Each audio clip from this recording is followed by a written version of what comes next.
Alright, another Nostalgia Critic video for me to react to. And in celebration of Kingdom of the Planet of the Apes, well, it's only fitting enough for me to react to the Nostalgia Critic's review of Tim Burton's Planet of the Apes. Yes. Yeah, so Tim Burton's Planet of the Apes, which of course, I've done my review on it, and if you want to go check it out, yeah, because Tim Burton's Planet of the Apes, it is what it is, and it's not really the best, and of course it cannot top off, the original. And not to mention because, with Tim Burton, he himself said that he doesn't consider this a remake. He calls this a reimaginating.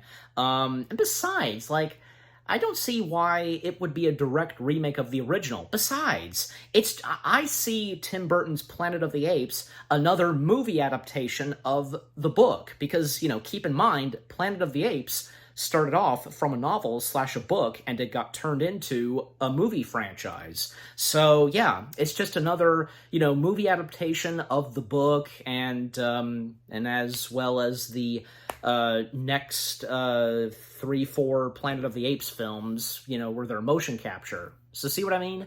And also, not to mention, because, yeah, Planet of the Apes, which came out the same year when I was born, lucky for me, I guess, being born just a couple of months before it came out, and how 20th Century Fox attempted to bring the franchise back, but because how this turned out, and it was not received that well, yeah, it killed it on the first try, and it would take them 10 years to try to bring it back, and yeah.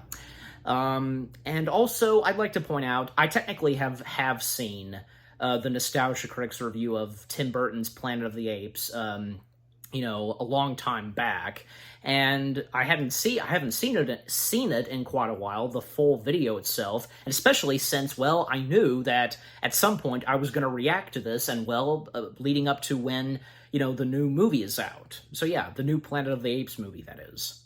I have seen the behind the scenes. I love those videos that, as of now, because, occasionally there will be videos, the making of whatever Nostalgia Critic video is that they're doing, filmed and edited by Malcolm, and, there's one of the Nostalgia Critic's review of Tim Burton's Planet of the Apes, and it's a pretty good behind-the-scenes video. Yeah, because they're all having a good time, and, seeing Doug being put in the makeup and such, to look like Thade, and he's supposed to play Thade, and which, with the green screen backdrop that I have, so yeah, of the thumbnail, that is, of the Nostalgia Critic video, President Thade. And by the way, because the only a couple of things that I can remember from his review of Planet of the Apes is, well, 2 skits, an opening skit that's a parody of Honest Trailers, them doing them basically, how do I put this? An Honest Trailers video about the Nostalgia Critic. Yeah, that's best way to say it. A skit where, it's President Thade and Spoonie. If you know Spoonie, he used to be a part of Channel Awesome. Him reprising his character, I forget the name of his character. I know the name of his character will obviously be in the video. I do also remember right now for one positive thing that Doug Walker, aka the Nostalgia Critic, said in this movie, the practical makeup. Because, yeah, there's no denying the practical makeup for the ape characters are spot on, and especially since you have Rick Baker doing that.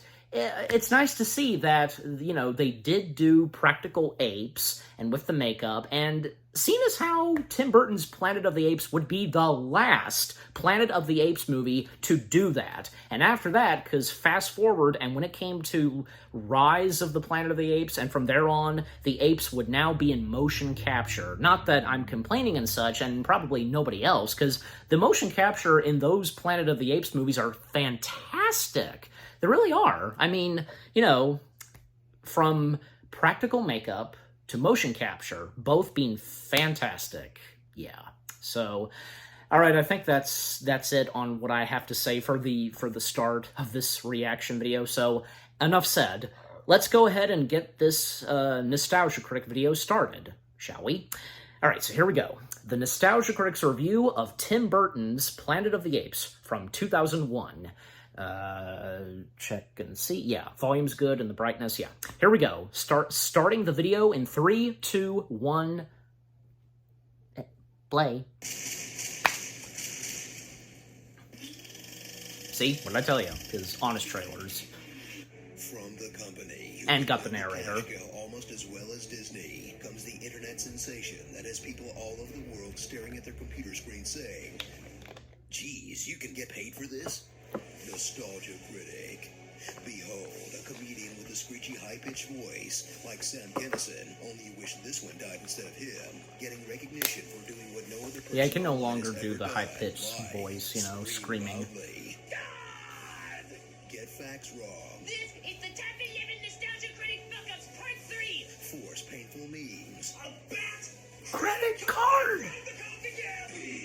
Alligator moment. And act like his opinion is the only one that matters. Seriously, do you guys even read YouTube comments? Watch this entitled nitpicking I do, crybaby sometimes. give birth to a million other entitled nitpicking crybabies, each one more desperate to ride his coattails to internet fame and glory. Kinda like what he did originally. Question how this whiny little tool actually got so much attention that Hollywood constantly tries to take him down for critiquing their worst piece of shit material. Yeah, taking down a review of Cat in the Hat isn't going to change anyone's opinion on it, guys. Yeah. With so little talent that you'll be Why asking bother? yourself how Just he keeps getting celebrities you didn't know you wanted to meet. Holy shit, is that Rufio? He looks amazing. Oh look, it's Pinky and the Brain swearing at each other. How the hell did he get there? Oh, come on. Sit back and enjoy an overly unqualified twist Doug is on lucky. terrible movies and shows. Even though he's made terrible movies and shows. Witness him clarifying when an I think he's clearly acknowledging that. ongoing question raised with every episode. What Well, because it's in the video. as nostalgic? I mean, Jurassic World, really? That's still in theaters, dude. And see a man do what you know you should be getting paid to do. But he just got to it a little bit faster than you did. Nanny, nanny, nanny. Starring the black guy, the short chick, Rachel Bibbs. Blasphemy. That guy is probably funnier than everybody. Memes. Way too many favors. And Jim can be funny. Privilege. The job. White privilege. The job. If you're gonna download this, you better make it quick, because you never know when... Oh, fuck you guys. To hear the honest trailers narrator say that. Oh, F you guys. That's a heck of a way to start off a Nostalgia Critic video, don't you think?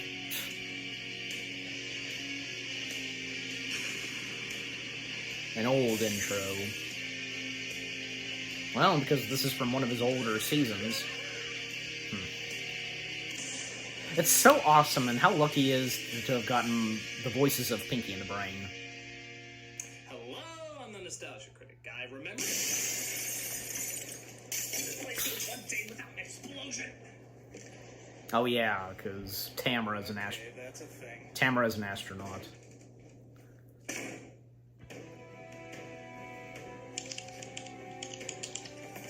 Alright, hold it right there! Chair. What?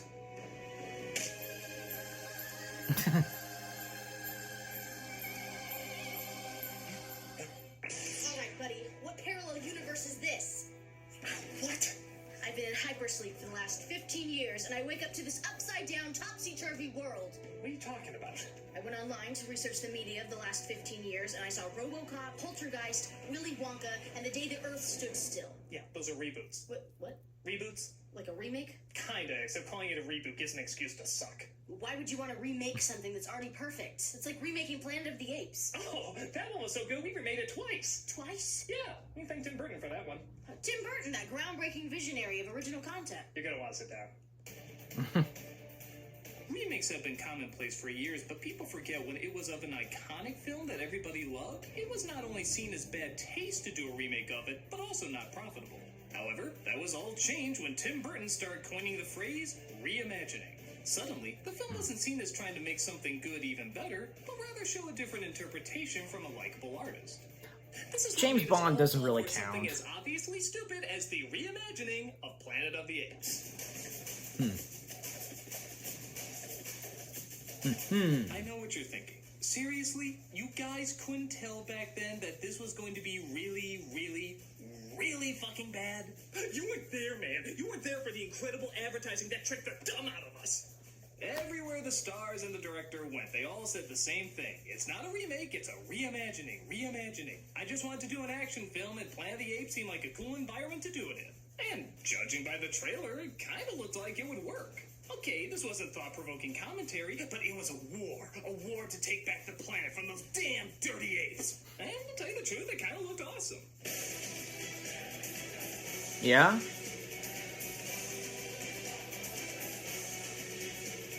I mean, come on. To a big box office opening and an even bigger response of people saying, "Son of a bitch, they got us again. When will we wake up?" I mean, come on, the action was pretty good in Soon, this. as even today, shitty reboots are just as popular as ever.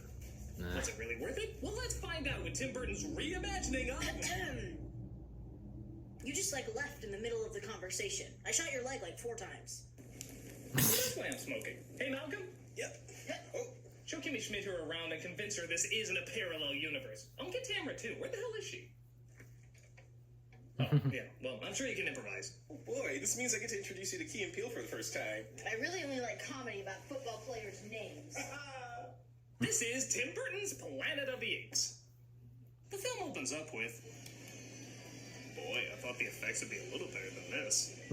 Actually, it's a test pilot monkey trained by Mark Wahlberg, who spends most of his time with the space chimps and listening to painful character exposition about himself.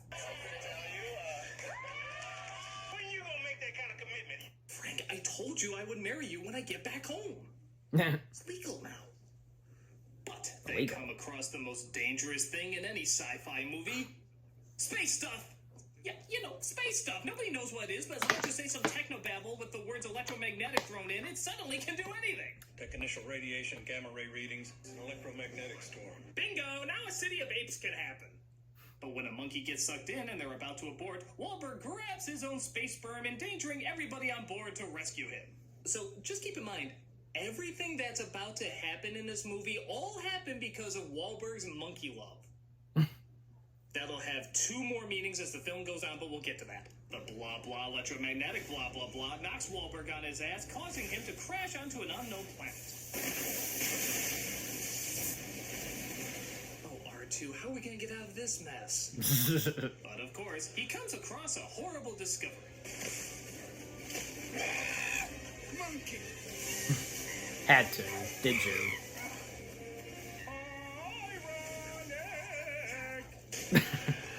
He's attacked by Cirque du Soleil just in time to witness the first of so many bad in-jokes. Your stinking hands off me. You damn dirty human! I know. We're refunding your money now. So the first thing you might notice is that the makeup in this movie is actually pretty spectacular. I mean, this film is over 14 years old, and they look even more convincing than the newer Planet of the Apes movies. It's actually one of the At the few time things when this that the video came remake out. did better than the original. The one downside, though, is that the makeup clearly must have cost a lot of money, as they clearly didn't have enough to pay the actors to come back and redub their lines. It sounds like they say everything with a mouthful of gorilla dung. If that's the case. Put up with your nonsense, you like to freshen up. They're not dumb. That would be expensive. Exactly. Humans. So they sterilize them all. I have no patience for these society dinners. Jesus, did these people get speaking lessons from Biggest Dickus? The senator's daughter flirts with blasphemy. Let me come with you, Pathief. I may be the servants and Seville Quetief. I didn't It also complain doesn't about help that that. they forgot to put Paul Giamatti in his ape makeup. Oh, wait, never mind. Get out and get them clean. Split them up into which group of metaphors we want to assign each of them. You're a pet metaphor. You're a slave metaphor. You're a lower poverty metaphor.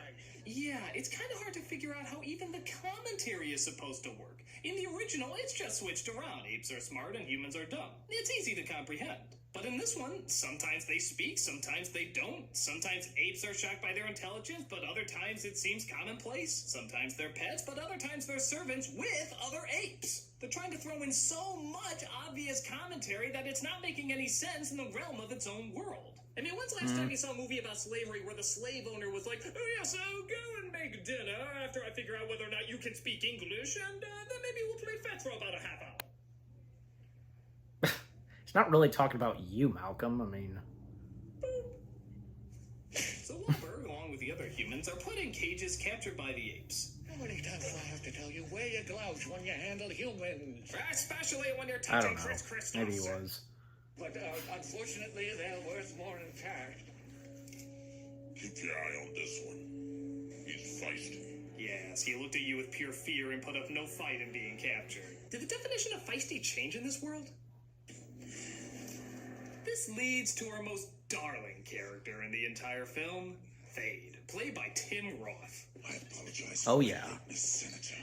I remember what Doug says about this, about Thade, Tim Roth. We are not just soldiers. We are friends. Oh, how do I describe him?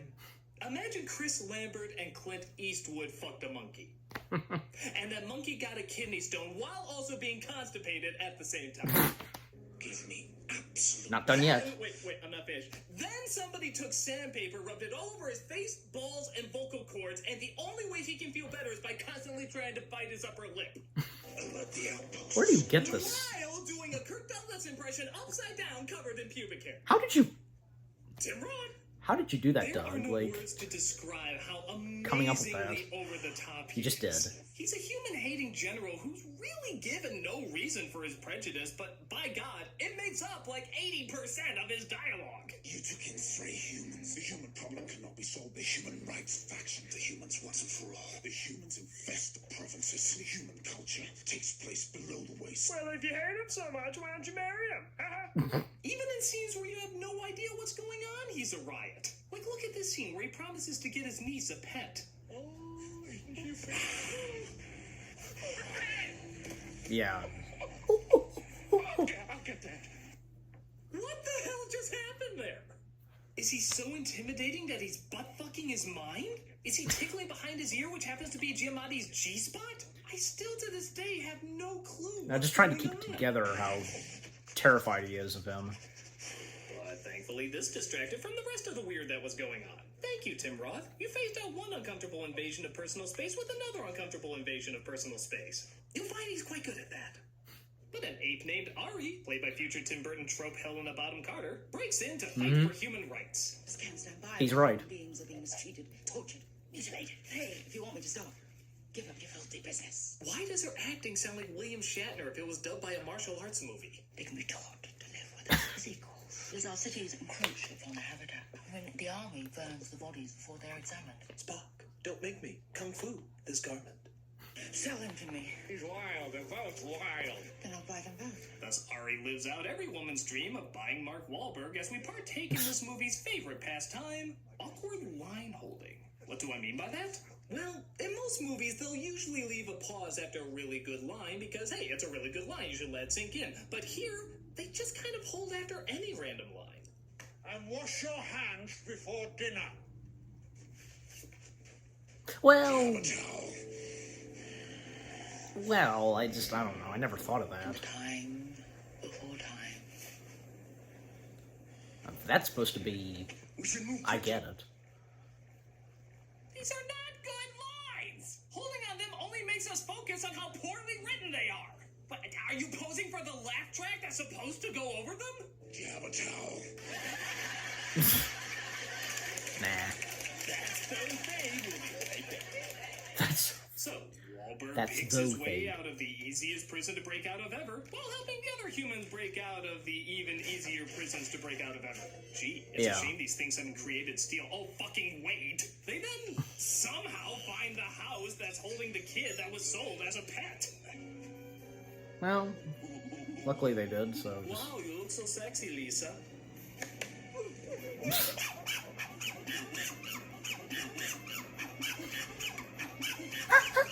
Something interrupt this! Oh, thank monkey Jesus. Yeah. Oh my god, it's those things we were totally okay serving us just a moment ago. You're lucky I found you before they did. Well, Surrounded. Ari also finds herself getting wrapped up in the escape. Why did you help me? and Cruel, the gorilla, with her. What is so unusual about him? Why is everybody like, watch him, he's feisty, oh, you're so unusual, you're so unique? I mean, we know he's different because we're the audience, but to everyone else, he does nothing different. Hell, if anything, he does less than everybody else. So why does he get all this attention? This one seems Well, You have this You know. main character feel that we want to emphasize as interesting because we forgot to write you interesting. different. When I was little, I used to sneak inside the city walls and shades away. But Fade eventually finds out about their escape. She's helping them. I saw her myself. Please stop touching me there. She had no choice. Please. They threatened her life. You're like 20 sexual harassment suits waiting to happen. I reported the message to the Senate myself. how? He's not even... Well, that's about the most obviously labeled secret passage imaginable. Why don't you just tell Bruce Wayne to hang up this sign? Giamatti and his goons follow them, but Wahlberg scares them away with his weapons. Probably just in the way right now, so why don't I just get going? He'll lead them to us. Unlike the two we clearly saw escape not 2 seconds ago. But hey, we're looking to embarrass a credible good actor. Hell, I think that's the whole purpose of this movie's existence. What is that? Messenger. Oh, sorcery.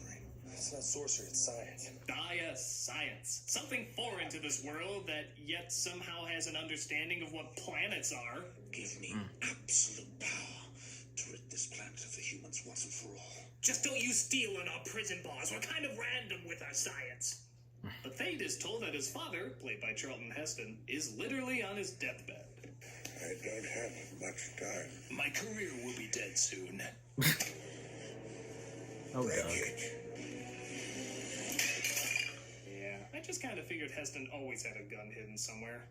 This has the power of 1,000 spears. I warn you, their ingenuity goes hand in hand with their cruelty. Wow, as an NRA spokesman, I think this speech is literally killing him. Damn them. I won't stop them, Father. Damn them. Damn them all to hell! Trying to reach for his son's You hand. couldn't even do a serious death scene without a little tee-hee-ha-ha in there. First of all, you did this kind of joke already. You damn dirty human! And over the mountains of laughter that your denial created, it didn't go over very well. Second, you ruined what's supposed to be a sad moment with a dumb joke. I mean, are you supposed to feel bad or snicker at this scene? I don't think that visible laugh track we were talking about earlier would react very well here. Damn them all to hell! It would not. Nope, it would not. I think the writer needs more Prozac. Yeah, but at that moment when he says, damn them all to hell, I think, yeah, so if I recall, like, yeah, when the audience saw this movie, they were surprised to find out that was Charlton Heston as that ape. I want a politician I know I And he had an uncredited role. He was uncredited in that. Lie and manipulate me for their own gain. Your honest presidential candidate is here with General Fade. Most people say I look like a trustworthy guy. Someone I can get a beer with. A beer made out of the blood. Jim did a pretty good job with that, you know?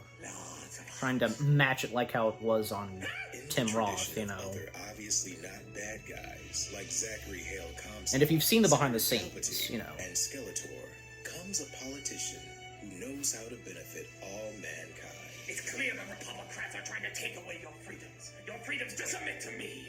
Well, it's like my father used to say. That's what he said before he ate my children. Fade knows how to keep communication open, listening to all the concerns of every voter he encounters. Most people say that I'm socially awkward because I invade their personal space. But they're just not good friends like my pal Jesse here. I know we are friends because I have verbally clarified that we are friends. We are friends, right? Yes, we're friends. We are friends. He doesn't mind giving up his humanity for a life of obedience. What? Fade has the answers you all have questions to. I like someone rugged and wild for my president. Now her, she actually, Second in command. I think, yeah, she used to do thumbnails for Nostalgia Critic videos. Valuable vice president.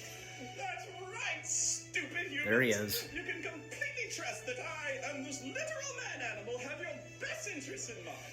Whether it's domination Or gold. or whatever else there is, you can rest assured that we will always be there for you. Because if a tyrannical overlord is going to rule you anyway, it might as well be from a party you don't know. Don't fade in turtle, because honestly, we're kind of surprised we got this far.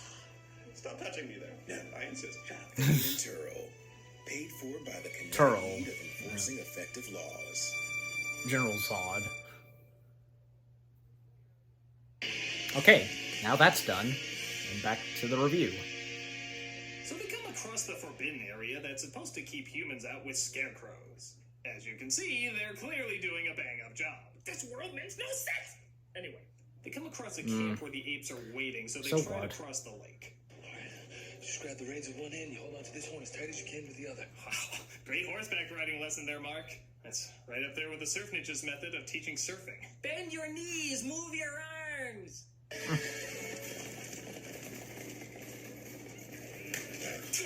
Nothing but the apes' finest here. Ain't bad. They make it across, leaving a tar, played by Michael Clark Duncan, to relay the bad news.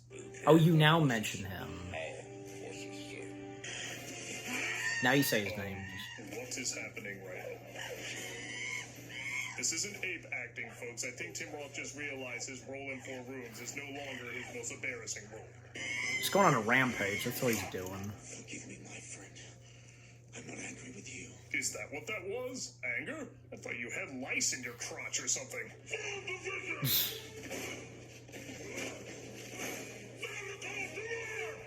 Rev up your computer-generated mouth! Yeah. Yeah. You would notice that it is So, while all Bit the of monkeys CG. march, the humans clearly mope. I'd like to see a world. Probably proud you and That Burton flag kept being me in the edited. cage, too. You protect me. You know, this scenario is strange enough already. I don't think And this awkward. edition of spanking the monkey is absolutely essential. Oh, and look, you make googly face sad. Seriously, what reaction is that even supposed to be?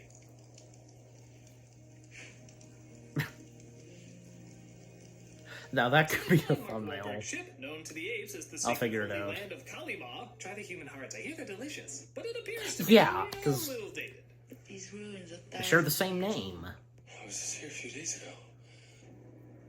Yep, and it's the space station. Of course, like most religions, this one started because the founders didn't know how to brush dust away.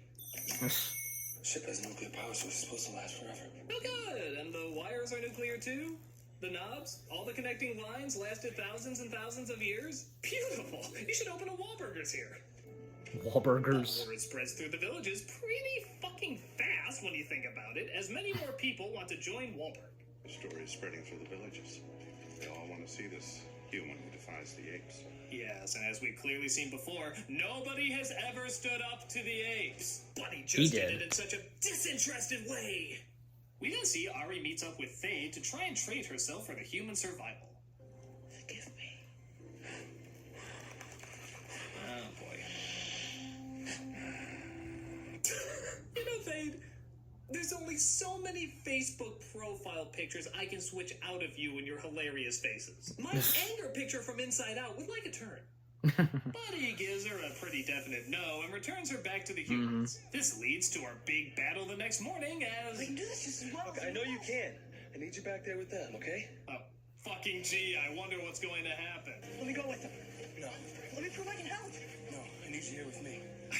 Really? You needed to repeat that? You really think we missed the incredibly subtle foreshadowing of what's about to occur? Why, dumbass kid, what are you doing here? I'm part of this. Get back. No, I'm staying. I signed up to be the idiot pawn in this thinker, and I'm gonna live up to my uselessness.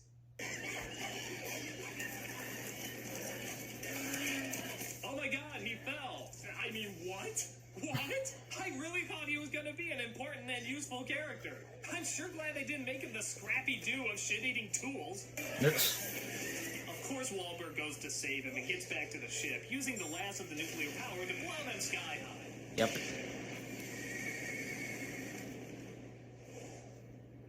All right. right, kids, start ripping some hands off and make some wishes. They apparently survived that. Their armor must be made of a million sunblock. But Thay decides he's tired of this human. I'm tired of this human. Yeah. I summon the battle cry of my testicles being tightened. They partake in a fight with more strings being pulled than government. Fade even tries to kill Wahlberg via facial, but suddenly a ship is seen falling from the sky. And it's the chimp.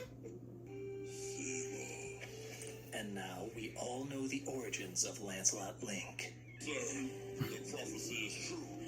Samos has returned to us. But even though he seems to get along with Wahlberg and the apes mistake him for the savior, they still just let him fall under attack and apparently not do anything.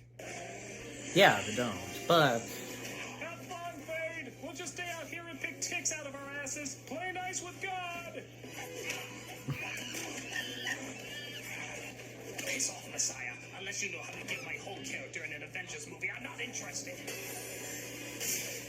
But at least one person comes in to apparently discover the truth. This is where you're from. We brought you here.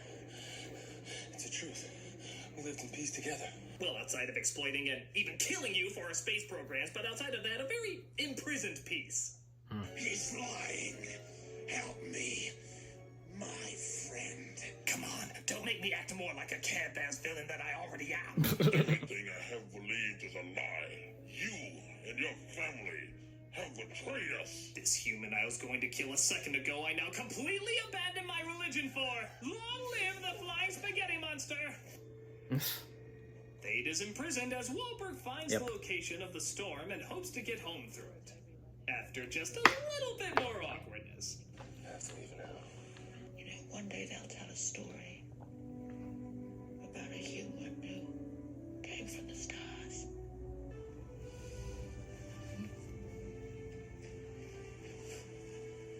I forget what Doug says about that part. It was pretty fucking gross. Couldn't quite sell us on the bestiality thing there, Burton. That was pretty uncomfortable. To be fair, though, I do believe The kiss original, between the monkey and the human more than I believe the kiss between the human and the human. Maybe you'll come back. Now she goes. Wait, do we have a thing? That went completely over my head. I guess I love you or whatever. Bye. Well, for her. I'm sorry. I dig monkeys. Now, if you'll excuse me, there's an orangutan with lipstick on her ass that's waiting for me to come home. Clyde! He goes through the storm and crash lands back home. No, am I right? Really, it loosened up my muscles. When we get a twist, just as massive, just as shattering, and just as disturbing as the original Planet of the Apes. Oh my! Come again? And I do remember what's coming up. Doug asking the movie a question. Movie!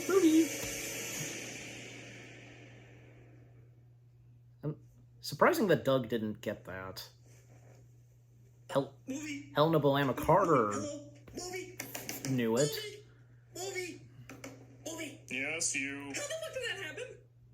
Not only do we have no idea how Thade could have done this, as there's no other ships, but the timeline suggests you can't really alter the present, just help it become what it already is. But even taking that out of the equation, what are the chances that they taking over the Earth results in the exact same outcome as our society? I mean, look at the monument! It's not even a little to the left! It's in the exact same location as everything else is in our world! And the police uniforms, and the cars, and the buildings! Was this part of Thade's plan? Like, before he died years and years ago, he was telling some architects? You know, I have some plans. Just some architectural designs that maybe you could put in place in the future, because I kind of came from a world ruled by humans. It's a long story, but I saw this world, and they were good designs. They were just really good designs, strong stuff, and if you could just duplicate that as best as possible, try to get it down, guys, like really to the letter, because if one of us humans from that society was to crash land here, it'd be like, oh my god, I'm home, and they see like my face on the Lincoln Memorial. You don't know who Lincoln is, he's a guy, but you'd see it and just be like, oh my god, oh you damn dirty apes, and just, his mind would be blown. So if you could just really get that as close as humanly possible, I'd be very appreciative. So good luck with that. And, Wait till the human sees that. So yeah, all of humanity has been taken over by monkeys, the human race is practically extinct. All because of why again? Monkey love. So if there's anything that this film is clearly trying to get across, don't do it. That's the only thing I got out of this film. It looks nice. I mean, the makeup is amazing, and the attention to detail on how they move and so forth is really something to admire. But even as dumb action movies go, I mean, really just bare-bone cool stuff, it's still just awkward. Everyone acts a little too weird to be invested, and the main characters are sticks in the mud, so you don't really care if they win or not. Sometimes you get a good character actor giving a good performance, but even they can't fight against faulty sci-fi and forced commentary that we already know is going to be done, well, better in the original. Thankfully, we see some other good films from Burton, because this one was definitely a bad monkey to sit through. Yeah. And like I said, this isn't the first film to start the big reboot craze, but is the first one to show it could be popular and make a lot of money. And also show very clearly that idiots like us will be duped into anything. Okay, I've come to terms with the fact that this world has back to completely run her. out of original ideas. The faster you learn that, the better. But that also means that I can see one of my favorite childhood cartoons up on the big screen again in all of its glory. I wouldn't go looking for that. You might not like what you find. Thanks for Key and Peele. Hey, everyone should see the substitute teacher. Which one are they talking about? Which one's Critic. specifically? What will she find? Her destiny. And I remember the ending to it, you know, and the style of the ending, you know, getting down on her knees. Finally, really did it. You maniacs! You fucked it up! Ah, damn you! Jim. Am I missing something because of the movie, Jim? God, I cannot wait to see this movie. High five. To the head.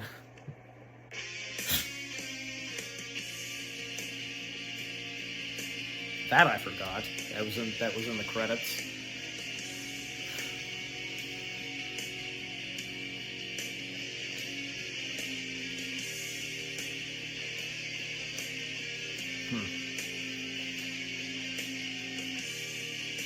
Yep.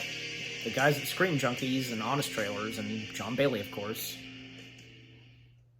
Do you have a towel? Ha ha ha ha. Alright, so that was the Nostalgia Critics review of Tim Burton's Planet of the Apes. And yeah, again, it has been quite a while since I've seen it, and I forgot a good chunk of it. You know, like I said, a couple of things that I pointed out right before I started the video that I did remember, and what came up, I then started to remember, so, yeah.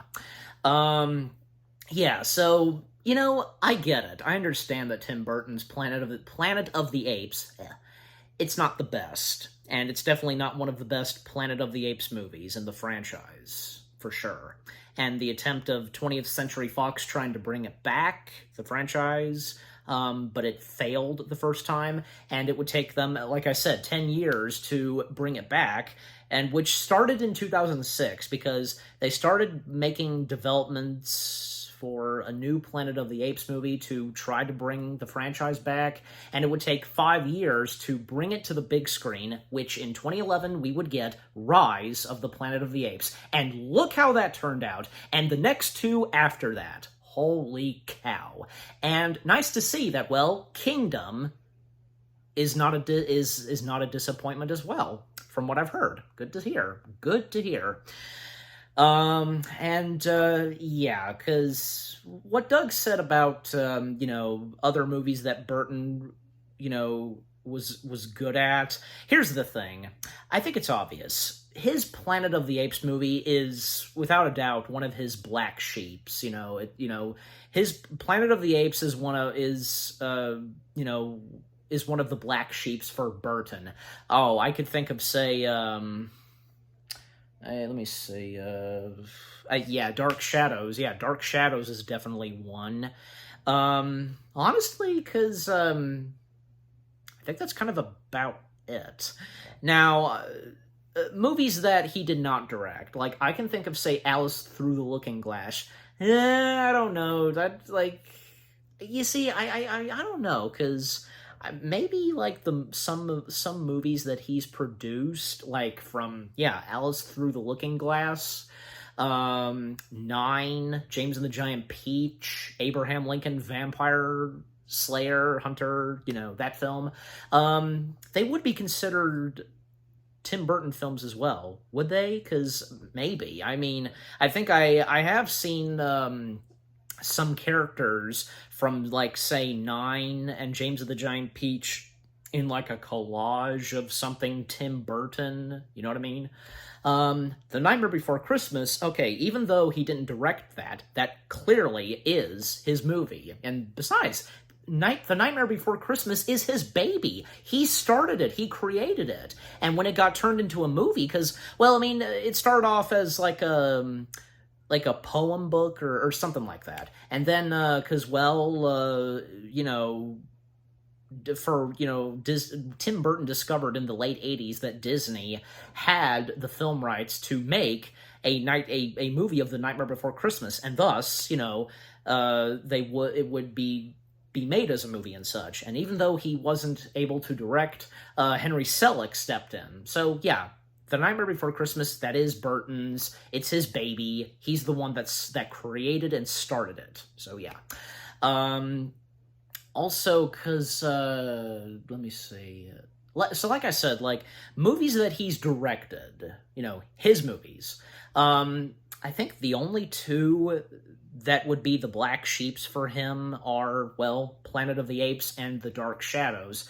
I don't really see Miss Peregrine being a big disappointment, because I don't think it did that bad. I really enjoyed Miss Peregrine. Big Eyes, Big Eyes turned out to be pretty good too. Decent. Maybe not successful and great, not one of Tim Burton's crowning achievements, but still turned out fine. You know what? Oh, I just remembered. I think maybe Dumbo would be another black sheep for Burton. I mean, because, Tim Burton being pushed by Disney, working on that, and just like what happened with him when he did Planet of the Apes, Fox was pushing him. And even Mark Wahlberg, best said by Mark Wahlberg, he stated that, let Tim Burton do his thing. Yeah, I agree with Mark Wahlberg. How dare you push a visionary filmmaker like Tim Burton? Let him do his thing. And if you let him do his thing, then hopefully it will turn out pretty decent and good. Maybe because it could have happened for, say, Planet of the Apes and maybe possibly Dumbo. So, yeah. Also, Charlie and the Chocolate Factory. Charlie and the Chocolate Factory didn't, it was pretty good. It was pretty good. Not a direct remake. It's not a remake of Willy Wonka. It's just another movie adaptation of the book. Okay, guys? Come on. You should know that. Not to sound rude or anything. Okay? Besides, like, people have called that a remake of Willy Wonka, but it's not. And I've said this before, because Tim Burton, he does his very best. I'm sure as though, because best way to put it, does his very best to stick with the books whenever he does a movie adaptation of a book. Like, from Charlie and the Chocolate Factory, Sleepy Hollow, Planet of the Apes, Big Fish, yeah. Anyways, so, is there anything else I want to say on his Planet of the Apes movie and what Nostalgia Critic said? Well, I mean, I don't think I really have anything else to say. Just, what the Nostalgia Critic had to say about Tim Burton's Planet of the Apes movie, understandable, like I said, and, it looks interesting looking, and, well, because, from the world of Tim Burton and his take on Planet of the Apes, the practical makeup, absolutely. Some of the characters, most notably the primates, some of them enjoyable. I would agree on that. I mean, not just from, say, like, Paul Giamatti, but come on, Tim Roth, he was good as Thade, definitely. Not to mention, he asked Tim Burton if he could rewrite some parts of his character to, I guess to make it better or something, how Tim Roth was giving the performance of the character of Thade, and which Tim Burton, coached him to do so. Yeah, let him do so. Just overall, Tim Burton's Planet of the Apes and what the Nostalgia Critic had to say about it, understandable. I won't deny it, and I know it's not the best, but hey, I am one of those few people that actually like Tim Burton's Planet of the Apes, and you can go check out my review, so you can see. But anyways, and I'm pretty sure that, hey, no doubt about it, there are others like me that do like and enjoy Tim Burton's Planet of the Apes. Yeah. Alright, so again, that was a pretty good and decent and funny review on Tim Burton's Planet of the Apes from the one and only Doug Walker, aka the Nostalgia Critic. And what about you guys? What did you think of the Nostalgia Critic video itself? What he had to say on Tim Burton's Planet of the Apes? And, like, you know, do you enjoy, any of you that enjoy Tim Burton's Planet of the Apes? Anything you agree or disagree with, and with what the Nostalgia Critic had to say, and, you know, with what I've had to say? And what did you think of my reaction? Leave comments and give this reaction video a like, as always. And so, with all that being said, thank you very much for watching. I hope you guys enjoyed my reaction to the Nostalgia Critic's review of Tim Burton's Planet of the Apes from 2001. More reaction videos are on the way. They're going to be awesome. Keep looking forward, and I'll see you guys in the next video/review. Take care, and peace out.